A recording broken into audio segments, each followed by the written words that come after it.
بسم اللہ الرحمن الرحیم۔ السلام علیکم، میں سمیع ابراہیم، آپ دیکھ رہے ہیں ہمارا یوٹیوب اور فیس بک چینل۔ بڑا سوال سیاسی اس وقت پاکستان میں یہ اٹھ گیا ہے کہ نواز شریف کے ساتھ ہاتھ کس نے کیا؟ کیا ان کی صاحبزادی نے ہاتھ کیا؟ کیا شہباز شریف نے ہاتھ کیا؟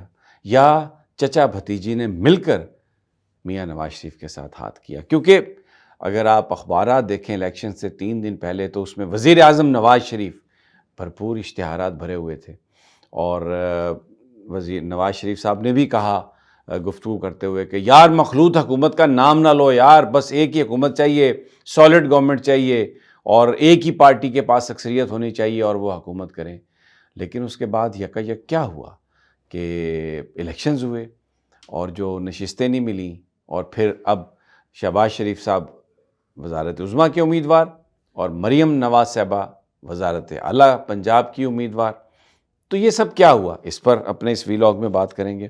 دوسرا، جو اطلاعات آ رہی ہیں کہ اب کریک ڈاؤن ایک سوشل میڈیا پر پلان کیا گیا، اور جس طرح عمران خان صاحب کی تصاویر پر پابندی لگائی گئی تھی، ان کی تقاریر پر پابندی لگائی گئی تھی، اب یہ پابندی لگائی جا رہی ہے کہ الیکشنز کے ساتھ دھاندلی یا فراڈ کا نام استعمال نہیں کرنا آپ نے۔ زبردستی پاکستانیوں کو یہ کہا جا رہا ہے کہ یہ الیکشن فری فیئر تھے، اور بالکل اب فراڈ کا اگر کسی نے نام لیا یا دھاندلی کا نام لیا تو اس کے بعد قانوناً آپ کے ساتھ پھر نپٹا جائے گا۔ یہ ایک پلان جو ہے وہ بنایا جا رہا ہے۔ دوسرا، جو اس وقت صورتحال ہے اس میں بلوچستان آج بھی بڑی بڑی مین شاہراہیں بند ہیں، اگرچہ جان اچکزئی صاحب نے یہ کہا ہے، یہ انہوں نے دعویٰ کیا ہے کہ 80% بلوچستان کھل چکا ہے، لیکن جن لوگوں سے میری بات ہوئی ہے وہ کہہ رہے ہیں کہ جو مین شاہراہیں ہیں وہ ساری کی ساری بند ہیں، اور بالکل کوئی کھلنے والی بات نہیں ہے۔ KPK میں بھی یہی صورتحال ہے، اور اس میں بنو کو ہارٹ روڈ خاص طور پر بند ہے، اور لوگ بیٹھے ہوئے ہیں کہ ہم اپنے نتائج لے کے جائیں گے، نتائج کے بغیر ہم نے واپس نہیں جانا۔ ایک کیمپین لانچ کی گئی ہے علی امین گنڈا پور کے خلاف۔ ان کے بارے میں یہ کہا جا رہا ہے کہ انہوں نے طالبان کے ساتھ ٹریننگ لی تھی، یا وہ بڑے ریونج فل ہیں، اور خدشے کا اظہار کیا جا رہا ہے کہ کیا اب KP پھر وفاق پر حملہ آور ہوگا۔ تو ایک کیمپین، اور پھر ساتھ یہ خبر بھی چلائی جا رہی ہے فلر کہ جناب جو علی امین گنڈا پور ہیں وہ 9 مئی کے واقعات میں ملوث ہیں۔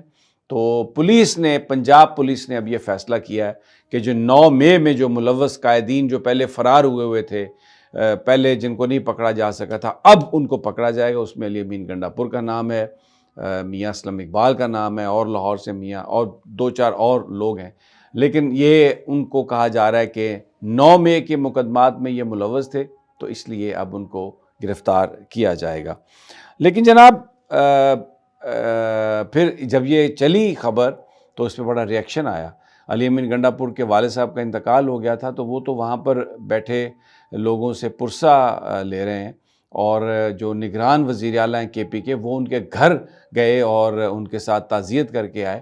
تو پھر شہباز شریف صاحب کی طرف سے یہ سٹیٹمنٹ آئی، ایک ٹویٹ آیا کہ اگر عوام کی اکثریت نے، لوگوں کی اکثریت نے، MPs کی اکثریت نے علی امین گنڈا پور کو چیف منسٹر الیکٹ کیا تو ہم ان کا احترام کریں گے، اور ان کی جو ہے وہ گرفتاری نہیں ہوگی، کیونکہ وہ اب اس وقت وزیر اعظم کے طور پر ایکٹ کر رہے ہیں۔ لیکن جو پوری دنیا میں اس بات کا مذاق اڑایا جا رہا ہے، جو دھاندلی کی گئی ہے اس میں میسو ریگنگ ہوئی ہے، شکایات آئی ہیں، پوری دنیا نے اس کو دیکھا۔ اگر کوئی نہیں مان رہا تو وہ پاکستان کی حکومت نہیں مان رہی، یا پاکستانی اسٹیبلشمنٹ نہیں مان رہی۔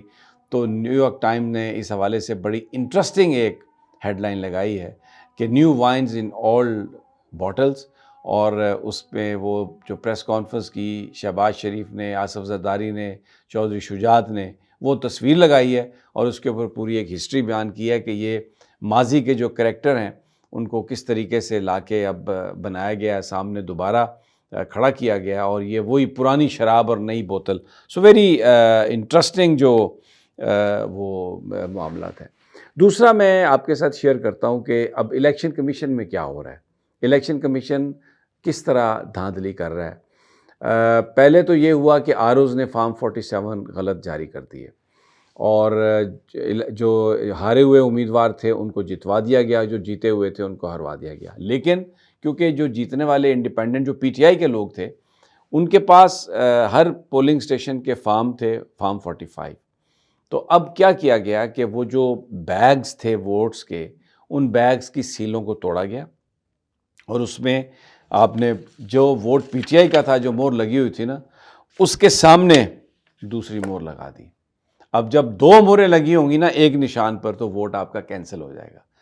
تو کیا کیا جا رہا ہے، 5,000 ہزار ووٹ جو ہیں پی ٹی آئی کے لوگوں کے کینسل کیے جا رہے ہیں، اور تاکہ گنتی جب ہوتی ہے تو پھر جو کم مارجن والی سیٹس ہیں ان میں پی ٹی آئی کا امیدوار ہار جاتا ہے، اور جو امیدوار دوسرا ہے وہ جیت جاتا ہے، یعنی مسلم لیگ نون کا یا پیپلز پارٹی کا۔ تو اس طرح سے وہ جو دھاندلی شروع کی گئی، غلط فارم 47 جاری کر کے، اب 45 سے کوریبوریٹ کرنے کے لیے وہ یہ کام کر رہے ہیں۔ جب یہ وہ کرتے ہیں تو فارم 45 میں جو نمبر لکھا ہوا ہے وہ تو غلط ہوتا ہے، وہ تو کچھ اور ہوتا ہے، تو پھر یہ کہتے ہیں کہ جی دیکھیں اس وقت غلطی ہو گئی تھی، اب یہ فارم کھلا ہے، بیگ کھلا ہے، تو اب یہ اس میں تو یہ ووٹس کینسل ہوئے ہیں۔